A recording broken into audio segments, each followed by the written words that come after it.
little icebreaker here for you. Okay. There you I go. love it. I'm sure they're paying This you is well, but huge. just, No, this is. just in case. We will need them, if and you right need after that. here, you exactly right. It's funny. I've gotten some in the mail as well. I was the one that actually asked that question, so I it's love kind it. of Yeah, like a it's- toot thing. All right? I love it. Thank you. They will be put to good use if you. And from Walmart, I heard you say in your introductory that you did mention Walmart. I felt like that was by design. That there was Absolutely. there was no It was up there where it coincidence. makes my Coca-Cola bottle, and then buy light bulbs at Walmart. All right, so we got to find out a background on who Ryan Silverfield is. Sure. I did a story on Mac Jones many years ago. So went down to Bowles High School, met some Yeah. of his teachers, things like that. Very well aware of the tradition. Understand you had a neck injury. What was your high school football career like? How'd you fall in love with football? Yeah, sure. First off, it started with the head high school coach at the Bowles School down in Jacksonville, Florida. He was the all-time winningest coach in the state of Florida history, right? I think fourth all-time nationally. A guy named Corky Rogers. Coach Rogers really taught me the discipline and the love for the game. And at one point, even during my sophomore year, we were the #1 ranked team in the entire country by any high school rankings. And so, just the passion for it, the work it took. And I always respected him for what he was about and the way he taught us, instilled us. Then with a neck injury, I wasn't good enough to play anywhere big time. I wish I could have, probably not good enough to walk on at Arkansas. And so, started coaching spring of my senior year of high school, and the rest is history. So what did that neck injury do to you? What were the conversations like whenever like, Ryan, I don't think you're gonna be able to play football anymore? Yeah, my only official visit back then was to Georgetown University in Washington, D.C. I just thought it was a school for academics that had a good basketball program. I didn't even know they had a football program at the time. Came back and, you get devastated when someone says, hey, your goal's like every kid, I'm going to play in the NFL. I knew it wouldn't look at me. And so I said, okay, what's next? Where do I pivot? Because sometimes football becomes your identity. And that's what I was all about. It was just, hey, I'm a football player that, was going to go to school and get a good education. And I said, what's next? And the opportunity that was afforded to me at my high school to be a young D-line coach, I was like, okay. And then as the process went on, as you started to see that I can make a difference in young men's life, even some of these guys, when I was coaching college ball at the age of 20 that were older than me, you got to see a difference and be able to coach and instruct and teach, no different than a teacher in the classroom. You see it pay dividends when it ultimately shows up and someone has the results that you're looking for. So we got Hampton-Sydney. School of about 1,000 kids. Yeah. 80. Are you walking around the halls there and be like, someday I'm going to be a big-time college football coach? No, it just humbled, right? At the age of 20, I was the defensive line coach there and didn't know what I was doing, right? And but the opportunity to coach and that was given to me by Marty Favret, who was the head coach there for 24 years, to instill and trust me with that was huge. But more than anything, just making sure I knew what I was talking about, right? When I'm coaching, I was 20 years old, and I'm coaching a 22-year-old guy older than me in college. Had to really show, hey, this is going to help you. I can teach you certain things will allow you to play better on Saturdays. I think that's what it was. I had no idea what was in store for me, right? Maybe I'll one day be the defensive line coach at William & Mary. Who knows where this thing will take me. Do you remember what you're doing in 2004? 2004, I was a head high school coach at Memorial Day School. What was your record? And we were terrible. We were 1-9. I was 23 years old. I was the youngest head high school coach in the entire country. Got to paint the lines, do the laundry, taught economics, taught public speaking. Hard to tell right now. Well. Didn't get paid very well either. But I said, man, this is great. I'll be a head high school coach in Georgia for a long time. And you're doing it all. It was a small roster. We weren't very talented, and certainly I wasn't. But you learn so much from that. Like when you have to coach every position, learning to coach the punters, so the defensive backs, doing it all, it really humbles you. And for me, it was a great opportunity. I will never trade that for anything. And so many of those great guys are probably looking at that like, wait a second, that young coach is now head coach of Arkansas? Okay, he has come a long way. How humbling was the 1-9? No. Are you telling mom and dad like I don't know if this is for me? Yeah, no, you get your teeth kicked in. It's good for you. I always say this. It's we don't want to have to experience stuff like that around here, but at that age, it just makes you understand, right? Young guys always think they got all the answers.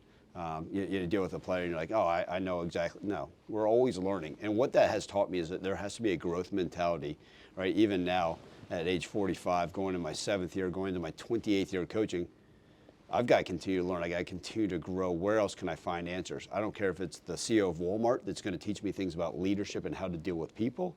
It may be a grad assistant that has an idea on a play.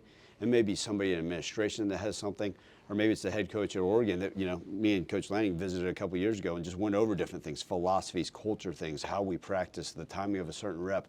I think the more you can learn, you got to continue to grow, because guess what? The game's ever changing as well. Did you get that meeting at Walmart yet? You working on that? I'm working on it. Maybe you can help set me up. I wish I had those kind of connections. Come on, man. Low level, low key. So here you see this room? I love it. You believe in this is reality right now? This is great. This is truly a dream come true. You think about it as you go on. You sit there and say, man, I'm the head coach at one of the greatest institutions in the entire country, not only in the SEC, the greatest conference, but a place with so much rich history and tradition. And it's humbling, it's an honor, and it's a privilege. And it's something that every time I walk through those doors, man, I take so much pride. And I know that I represent this great state of Arkansas with every single action I take. 24 hours a day, 365 days a week. The other people that are under this building are going to understand that as well. I hear you keep on saying it. You feel like you got the best job in the country. So why now? I would assume you had other offers in Sure. the past. Why is now the time to be the head coach at Arkansas? Well, listen, going back, I mean, the history, the tradition, the people of the state. I always say this, the people make the place. And people, I've gotten calls like, hey, tell me about how's Fayetteville. One, I haven't seen Fayetteville during the daylight yet. Maybe I will. I got to peek out the window and see the stadium during the daylight, and other than the drive around and some photos. The people make the place. Everybody has been so great, and I've understood what this meant to this place, right? And having recruited this region, having understand so many guys on the roster, I knew exactly what this place was all about. It was funny, even when, talking with Hunter, multiple times prior to getting this job, I was like, listen, I think a third of those guys at some point on that roster I've either talked with on the phone, have sat in my office at Memphis, that I've had an understanding with, whether it's in the transfer portal or in high school recruiting. And so it's that unique relationship that was already built. I joke around all the time, Quincy Rhodes Jr., I was his first offer out of high school. And as soon as he thought I got the job, he had hit me up and a bunch of the guys. So it's exciting. But I know what we're capable of doing here. We have just scratched the surface. There's so many great things, the resources now the administration and the board are providing. It's really exciting times. You mentioned Quincy Rhodes. Within reason, was he your first call when you got the? I'm sure family and administration, things like that. What was the first call football-wise whenever you're the head coach at Arkansas? Well, first, once the ink had dried on the contract, you got to make sure. Okay, then. Where are you going? And it was hitting it, getting it. Just trying to even get. And I had a lot more friends once I became the head coach here. It's funny when you're looking for a job 20 years ago, who's actually picking it up and answering? And then when all of a sudden you're the head coach of Arkansas, I gained about 2,000 friends. But yeah, Quincy was one of the first young men I reached out to. Previous relationship, obviously, and just the excitement. I know how much he meant to this program. I know how much this program means to him. And he's a huge part of what we're going to do moving forward in the next season. You feel like people like Quincy, like KJ Jackson, does that send a message that it's different? The in-state kids as well, because Ryan, let's be honest, they're not playing here for free. Sure. So are you sending a message statewide to college football that there is an investment? Things are now different here at Arkansas. Absolutely. It's not just the investment. I just want everybody to understand the day-to-day is going to be different. Truly being all in and what this looks like. I give so much credit to those people that came before me, right? Whether the success or not, however it wants to be measured, people poured into this program, okay? Good and small, all different ways. And so I understand, listen, the investment that this school is making and understanding how important football needs to be and to have the success. But then you get guys like this, right? Like some of these high school kids that flipped. It wasn't about finances. It was about, man, I want to play for my home state, man. I want to play for you. And then you get guys like KJ and Quincy that said, you know what, I'm all in. And they were able to do that at my press conference. That meant the world to me. But also people said, man, this is different. I've had players come to my office, Coach, there's already a different vibe. And maybe it's the way I act. Maybe it's the passion and the energy that I'm going to bring to this place, the enthusiasm, the chip on my shoulder, the way we're going to go about things. I think people are starting to sense that. Fans are starting to feel it. The players certainly are. But we got to make sure that resonates day in and day out by the way we work, and hopefully it shows up in wins. I thought you sent a great message there, as you just kind of mentioned it there. The day of your press conference, all this attention is on you. Every TV camera, it's to some extent even a national story, and you deflected. You put the attention on your players. Was that organic? Was that by design? Is that just who you are? How did that all happen? It's always going to be about the players. Listen, It's great. I understand the press conferences have to occur. I understand these sit-downs have to happen because I get the opportunity to sell my vision. I get to talk about the great Arkansas program. And I think it's important that fans understand who I am and what I'm all about, right? There's some recruits that are going to be watching like, man, I hope I want to play for that dude.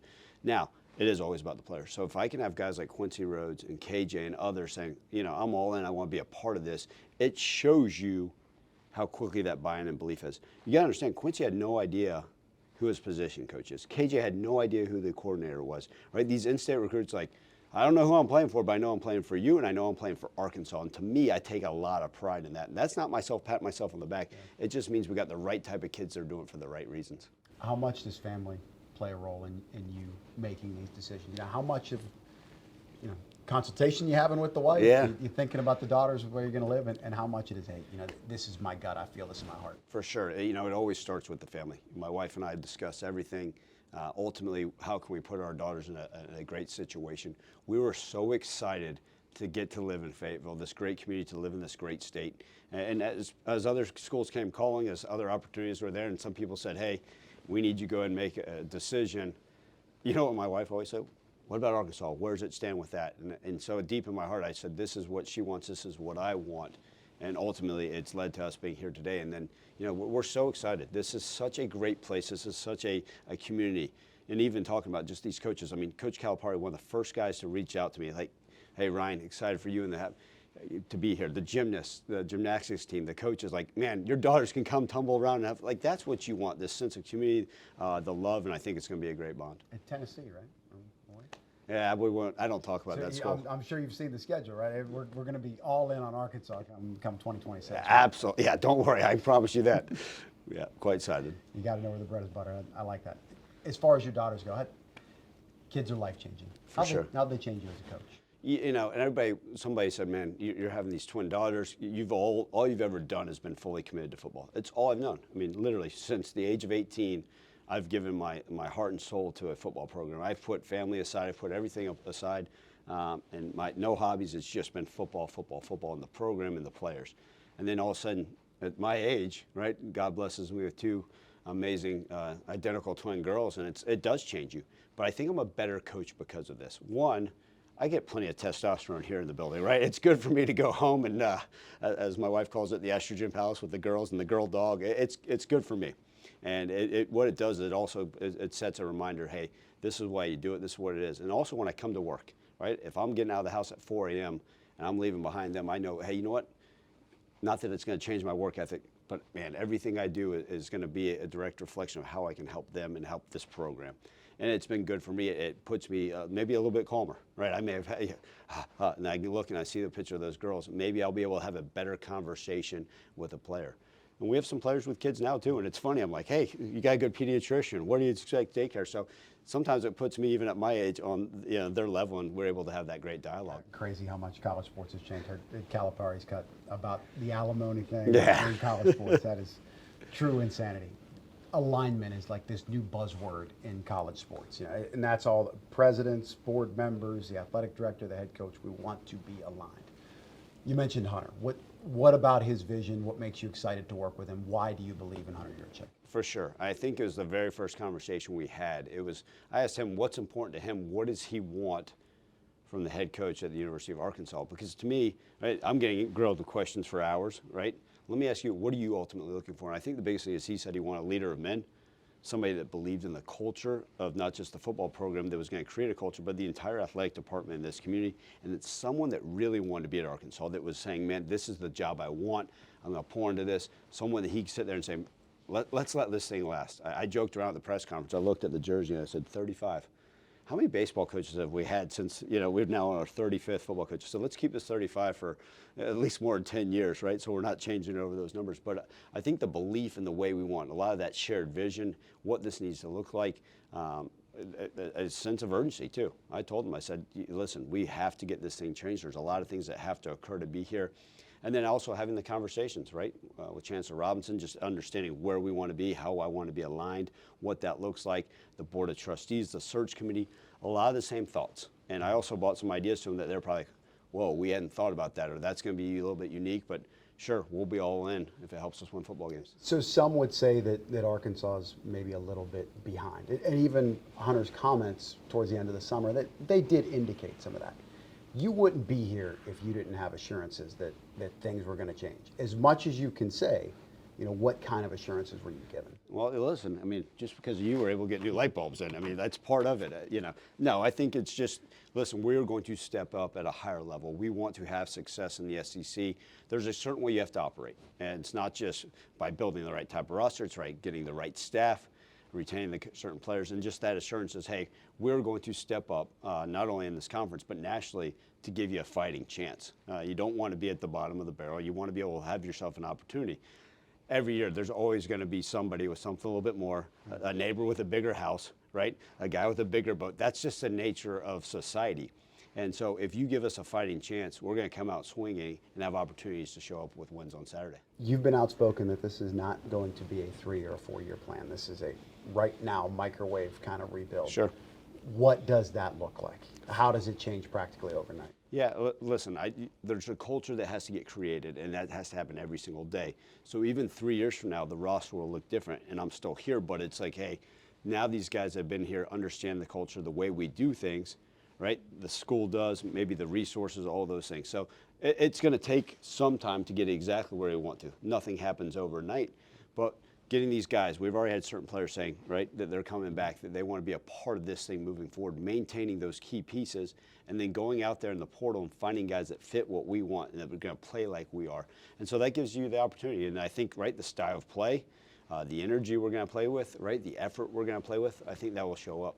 I like that you mentioned the portal there. People were blown away by what you were able to do in 24 hours. And if there were some doubters, it seemed like you did a lot of selling and turning some people around.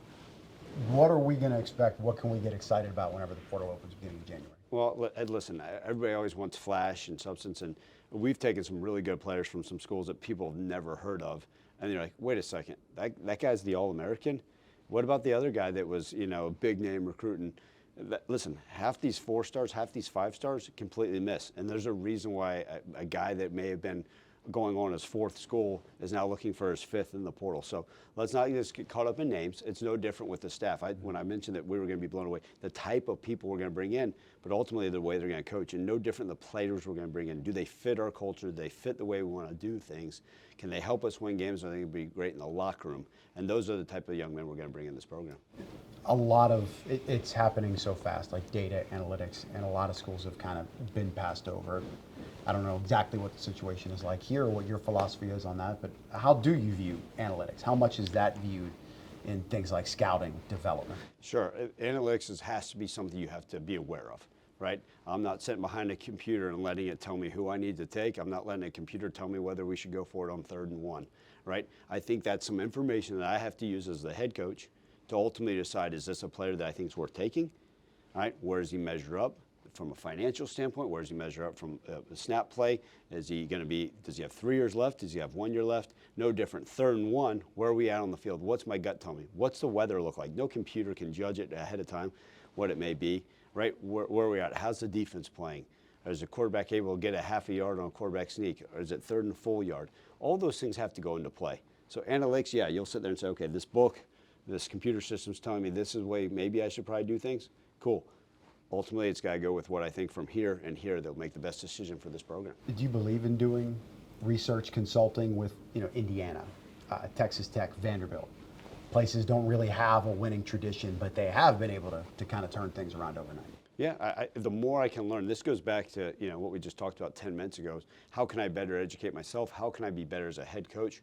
Who can I bring in on my staff that is going to make us better and make me better, which will ultimately make our entire program better. So as we're going about that stuff, what are these teams doing? What did Indiana do, not just in between the white lines, but for the 6 months leading up to that to allow them to have success? Was it a way they were able to recruit? Was it some of the transfers that they made hits on from JMU that allowed them to have success? What is it? Is it a coaching style? Is it a play call? Is it the way they work out? What is it? And you're trying to dive deep into that. Anytime, listen, we've had a lot of success at Memphis. All right, but it's not going to be good enough because guess what? We have to improve year in and year out as we continue to move on here. Attitudes change culture. I've heard you say this more than one time. It was in your introduction. It's in follow-ups. There's no more loser mentality. What does that mean as a coach? What are your non-negotiables? Yeah. And hey, we're not doing this anymore. Sure. Your attitude is everything. But I think more than anything with that, we're going to be relentless in everything we do, right? Like you're not going to look out on the field and see guys loaf around, right? Effort is non-negotiable, right? The way we act in society, right? Making great decisions when we're out there in public, right? The way we behave, the way we do things, the way we talk to females, those are non-negotiables. There's only one way to do things. And people are going to understand that. And if it doesn't fit with what we're doing, get the hell out of here. You're not going to be a Razorback. And then as you look at it, we're going to be the best in the country at the things we can control.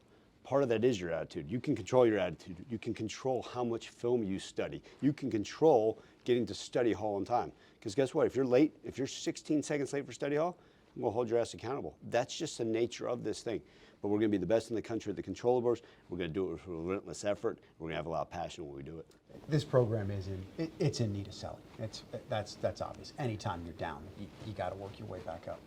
How have you embraced the moment? You know, the basketball game, the high fives, the passing out the food, all that stuff. Do you live in the fundraising game, the selling yourself game? It's part of it. It's not just selling myself. I think people are sitting there saying, every fan wants to know, is this dude real? Is this genuine? Or is this guy just putting on an act for the camera? I can promise you that's me. That passion, that energy. Wait till you come out to that first spring practice, you're going to say, did someone light his hair on fire? Why is he running around like that? Why is he talking like that? Why is he on his hands and knees doing, showing a kid to move his ankle 3 inches because it may help him step better? Why is he talking about leadership on this play? Why is he running to that drill? Because that's who I am. That's what we're all about. That's what these coaches are all about, is just pouring into these guys every single day. Service, right? My number one job is to serve our players. But ultimately, part of that is serving the students, right? At the basketball game, pouring into them, showing them, hey, I got your back. Make sure you have our back when the football season comes along. But how can you not? How can you not be excited about this? Like, how do you not walk into this building and say, man, I want to be a part of this. This is exactly what I'm all about. And I fed off those students. Hopefully they fed off of me. Obviously the basketball team hopefully had anything to do with them playing great on the court, but I'm enjoying every moment of it. Hunter told the story about Ryan was able to secure a 7-figure donation that night. Were you briefed on that? Like, hey, we got to talk to this guy. He's extremely influential. Was that just you being you? Listen, the development office does a great job, and they've briefed me on some things, but I think just having these conversations, it's always going to be about relationships. I don't care if it's a relationship with a $1 billion donor or a relationship with the janitor that's cleaning up my office at night. Getting to know these people, having an understanding, tell me their story. Let me share with you my vision. Let me share with you story. And guess what? It's going to be a little bit better. When I understand now that the person's cleaning my office, tell me about your family. Nobody's ever talked to me. The people that are painting the doors in the indoor, having those conversations with the facilities guys, like, thank you for what you're doing here. The people that change the light bulbs we just joked around about. Tell me about yourself. Oh, that's awesome. Hey, thanks for everything you're doing. Now they feel part of it. And whether it's a donor or whether it's the grad assistant or whoever's working in this building, everybody is important to what we need to do to have success. We're winding things down. We're going to wrap things up. College football stuff, man? Is there anything about this job that intimidates you? I mean, you got the hope and the prayer of the entire state that's on your back. You ever feel that? I love it. I love it. I have a chip on my shoulder. So all that stuff, that excitement, right, the expectations, let me put that on that shoulder with that chip and let me use that as energy, excitement to build this thing, to get Arkansas football back to the way we need to do it. Well, Arkansas is kind of an underdog program. Do you embrace that, or do you say, to hell with that, we're going to be a powerhouse? Well, we will get to be a powerhouse. It's part of the work. It's part of the way we're going to do things in the offseason, the way we're going to play. Listen, I've had that underdog mentality my whole life. You're talking about a guy that started coaching when he was 18, that coached at a Division III school, that was a bad head high school coach, right? Which thank you for reminding me of, that had to work his way up. I don't have Look at you now. We're living. There you go. We're living here. Nobody famous in my family, just came out swinging, and I haven't stopped. And guess what? We're going to swing all the way until they tell us to stop. I feel like we haven't really talked all that much football, so let's get into a little bit here to kind of put a bow on things. What's your roster look like? What's your staff look like? We'll start with the players. I'm sure you have an idea of how it's going to look whenever you're on the field in September, but what is your vision? What do you want? Sure. First and foremost, I had the opportunity to sit down face to face with every single player on this roster that had the opportunity to return and just get a feel for them, what they thought about things, what are some of the things I can do to help them get where they need to get and to make this program better.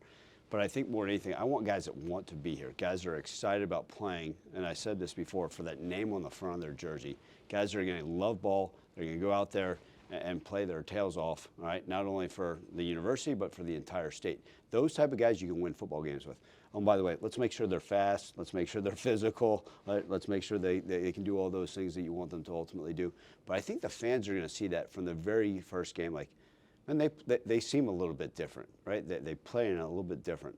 They got a little bit of swag to them. That's a bit unique. And I hope that is a direct reflection of the way we've been able to do things over the next 6 months leading into this. So I think the fans are going to be quite excited about the way we do things. We're putting the roster together the right way. Got a lot of work to do. So many great young men on this roster. Some will no longer be a part of this program.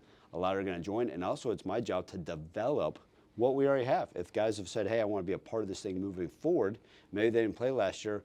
Well, is it because they weren't talented enough? Is it because they need to be developed? All those things, that falls on me and our staff.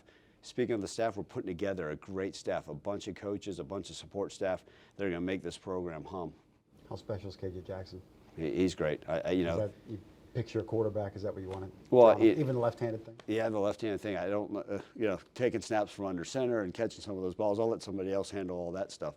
But it starts with the person. He's got great leadership qualities.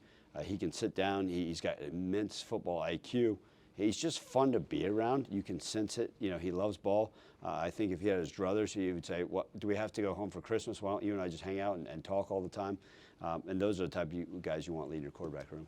Final question is: college football's never had a half a decade period where it's changed more than right now. You get to do, any 1, 2, 3 things you want. What would you like to see change for the betterment of the sport? I want a constant calendar. Okay, and that may say, well, that's not change, because all that is change, right? I mean, the transfer portal in the spring. The only look, we'll get to that. The only knowns is the unknowns. It constantly changing. Going into my 7th year as a head coach, there's not been a single year where the calendar's been the same. From where the portal window is, from when what these certain things look like. It's just been totally changed. It's the nature of it, so you got to adapt and overcome. I would love to have some consistency in college football. I don't care if there's 30 I'm not saying this, but if they're aligning it, let's just have the same thing year after year after year. I've had the discussion. A lot of people said, did we go to a spring transfer window, move it out? That way you're not worried about anybody missing bowl games. Maybe guys that are going into their final year are going to sit there and say, really, do I want to leave somewhere for 7 months? They've talked about going to OTAs in the summer. Yeah, right. The NFL background. I think I've been a part of that stuff. So here, I'll leave that to all that. I got plenty of stuff in my own house to take care of. Right. I'll let somebody else handle all those things. Ultimately, I just want some consistency so we can plan moving forward. I know we can't predict the future, but you really feel like you're a college guy. The NFL, not having lived that life, this is where you feel like you. Absolutely. Yeah. It's people ask all the time, like, well, you didn't have the SEC experience, and I joked around like, cool. Well, we've beaten SEC teams. We've recruited against SEC, and during those times, I was coaching in the NFL. Even at Memphis, right, as the offensive line coach, the opportunities to coach in the SEC, to go back to the NFL. And I said, no, this is where I want to be, college football. And listen, to be a head college football coach, there's no better place than Arkansas. Appreciate it. Appreciate it, man. Enjoy the Thanks. light bulbs. That was fun.